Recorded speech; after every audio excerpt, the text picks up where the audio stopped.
What's going on, everybody? I'm here to do a review for the movie Aladdin. When I first heard that they were doing a remake, well, a live action remake of this movie, I'm not gonna lie, I was a bit excited. Aladdin is definitely a classic. It's one of my, I guess you say, childhood favorite Disney movies of all time. Like, it's probably one of the top 5 for me. I remember when I was about 3 years old, because that's about the age I was when the movie came out. My parents went and took me to see it, and I said I just really enjoyed this movie. And when I found out they were doing a live action version of it, I said, okay, I'll see, we'll see what it's all about. Of course, a lot of controversy came about it when they found out Will Smith was going to be playing the Genie, but I said I will not be too skeptical. I won't judge it. I'll just wait and see, what his performance is, and judge it from there. And then they dropped the first couple of trailers, and then the first image we saw of him, it wasn't that good, and I could say, and I didn't judge it based off of that because it wasn't complete. By the time I saw the second trailer, I was sold. And then when you hear the music and all of that, all that nostalgic feeling, all that nostalgia comes back. I feel like I don't really have to explain what the movie is about, because by this time all of us have pretty much seen the movie, so we already know what it's about. So I'm just gonna go through what I liked and what I didn't like. So I'm gonna start off with what I like. The production design for this movie was very, very good. You can tell that they had a good budget to do this. I heard that they actually filmed on location in various places. Like, none of the stuff that they shot on was like a stage or anything like that. They actually built the sets. I actually like when movies and television shows actually go on location and build sets and everything like that to actually make it represent what they're supposed to be showing. When they did Black Panther, those sets and stuff, they were for the most part built to actually look like Wakanda. As of course, Wakanda is not a real place. It's a fictional place in Africa. Well, the city of Agrabah is not a real place, but they made it look real, as if you could just get on a plane right now and just go there and just go on a vacation. Kind of reminds you of like a I guess you could say Middle East, I guess not Middle Eastern, but like a more modern, not so modern version of Dubai, on a more grander scale. If it was, if it was more of if Dubai was just like a royal city, let's just put it that way. The costumes and everything definitely representative of what period or time period, I should say, and for the location of what they were supposed to be being at. It's very bright, very colorful, as you already know. If you saw the original movie, it was a very bright and colorful tone to it. Now let's get down to the performances. The actor who played Aladdin, I would say that he was a very good pick for that particular role. He kind of sounded like the actual actor who did the voiceover for Aladdin back in the 90s. He actually almost kind of sounded like him and almost sang like him too. So I like that they picked that, and I like that they picked an actor who was I'm not sure what his nationality is or ethnicity, however you want to put it, but I'm glad they didn't whitewash his character, and because they could have easily picked a white actor to play him, and I'm glad that they didn't do that, and he represented the role very well. I like how they added the aspects of when he was like running away and how he was doing parkour and everything like that. It kind of reminded me of that game Prince of Persia a little bit. As a matter of fact, this movie had a little bit of aspects of Prince of Persia in it, but better, because that Prince of Persia movie was not good, but the game, of course, is very good. It kind of gave me aspects of that a little bit with his character and how he was, evading the enemies and trying to get away, because that's basically what Aladdin did in the original movies. Like, he was a street rat, or he was a common thief. He was just stealing to get by with his monkey Abu. The CGI, before I go any further, the CGI in this movie was very good. The CGI that they used had to be on Abu the monkey, the magic carpet, of course, when Will Smith was the genie, we're going to get to that, and on Raja, who was the tiger, who was Princess Jasmine's tiger.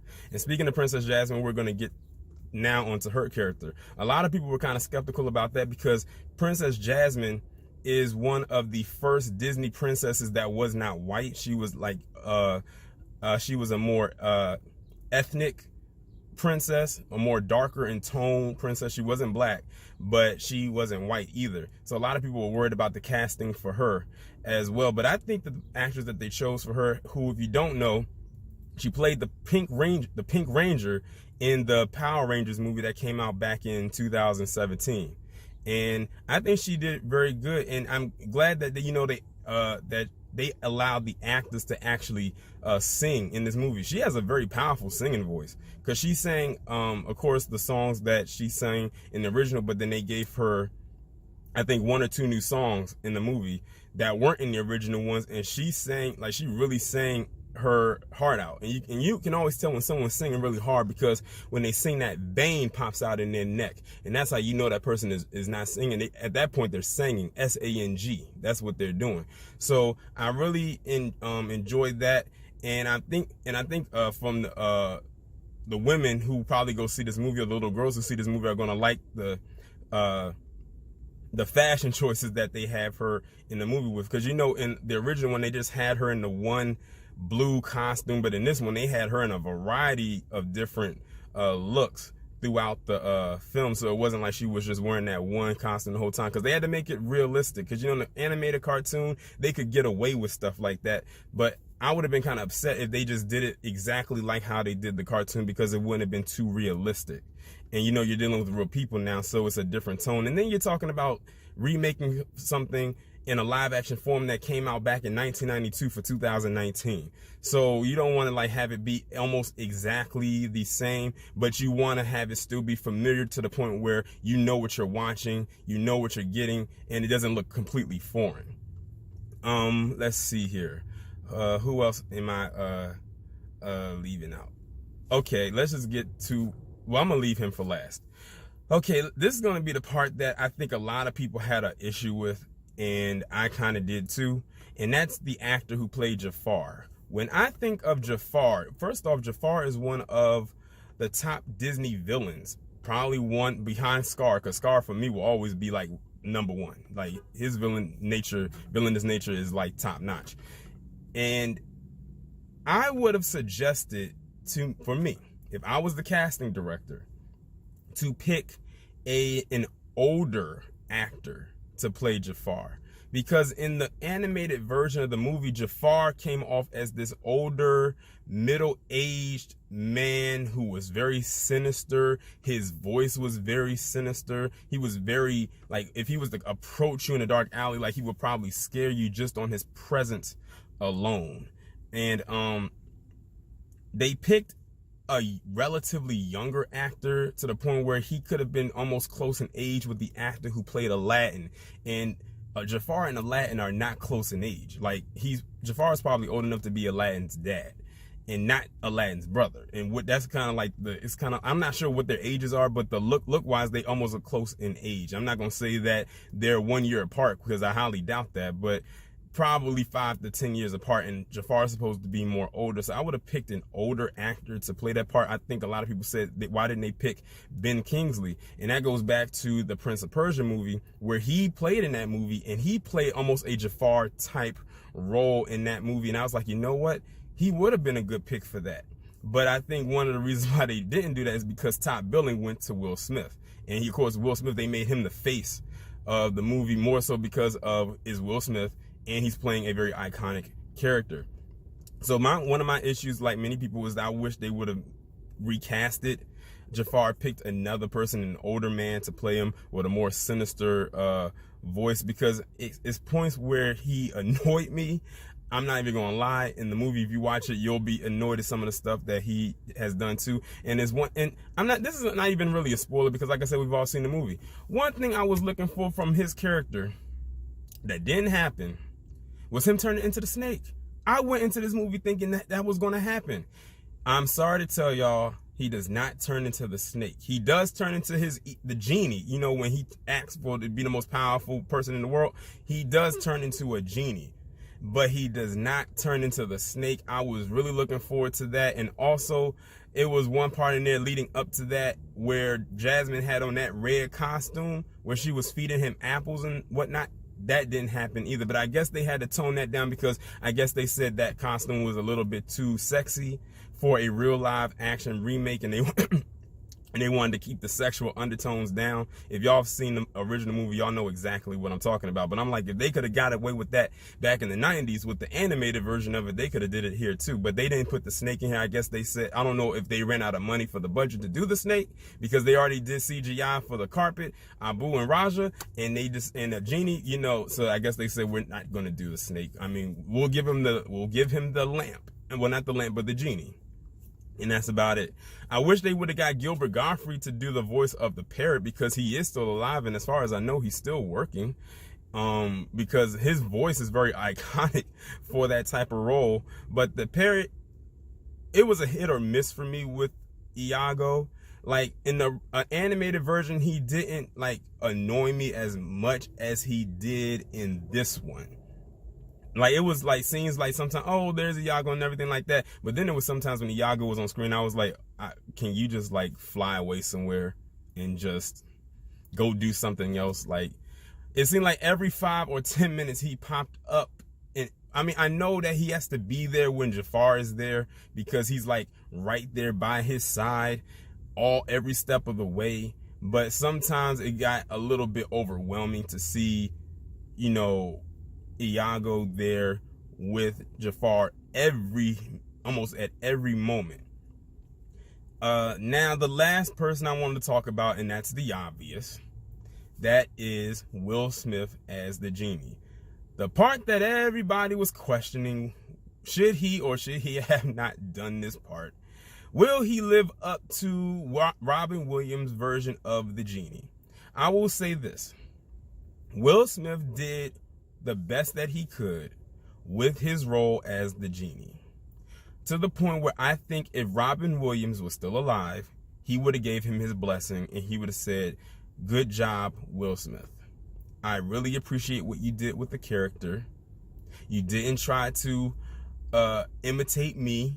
You did your own thing, and I enjoyed it. I think that's what Robin Williams would have said.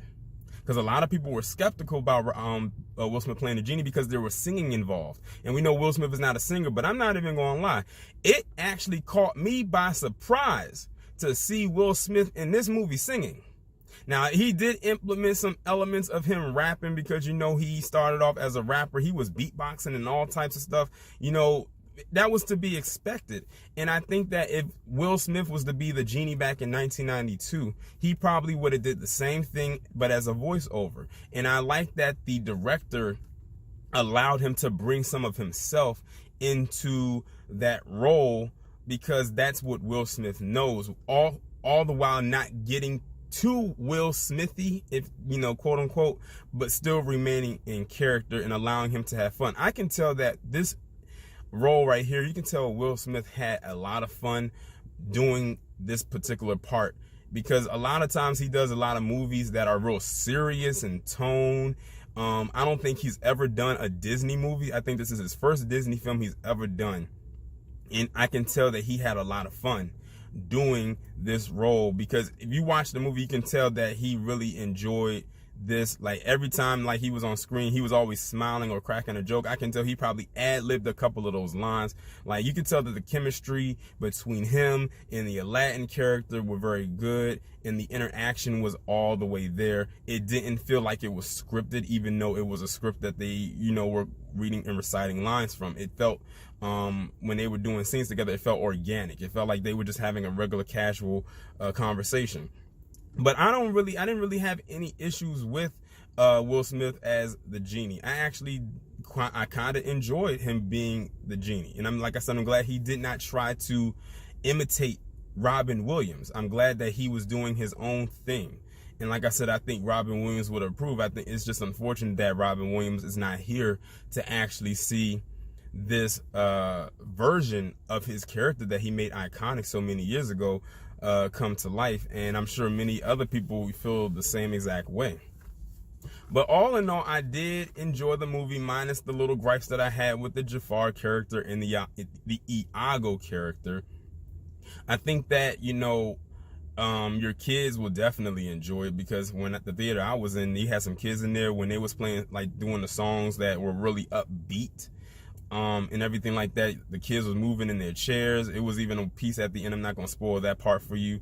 where the kids started getting up in the aisle and started dancing. So it was like they had a lot of fun. So the kids definitely enjoyed it. If you are a person of my generation who saw Aladdin back then, I think y'all will enjoy it and see the other elements and everything that they inserted in there, because they had to help the story flow and probably stretch out that runtime, because the movie is about 2 hours long, opposed to I think the original movie, which was maybe about 30 minutes less than that. But all in all, I really did enjoy the film. If I had to give it a rating, I would definitely give it an 8 out of 10. I did enjoy, like I said, the production design was nice. The CGI was good. The costumes looked amazing. I liked the Aladdin character. I like Jasmine. I like Genie. Jafar was the only one, and Iago were the only ones that I had an issue with. But I think it's safe to say that a lot of people had an issue with the Jafar character. But y'all let me know what y'all think about my review down in the comments. Like, share, subscribe. Will you be taking your child to go see Aladdin? Let me know what you think, and I will talk to you in the next one.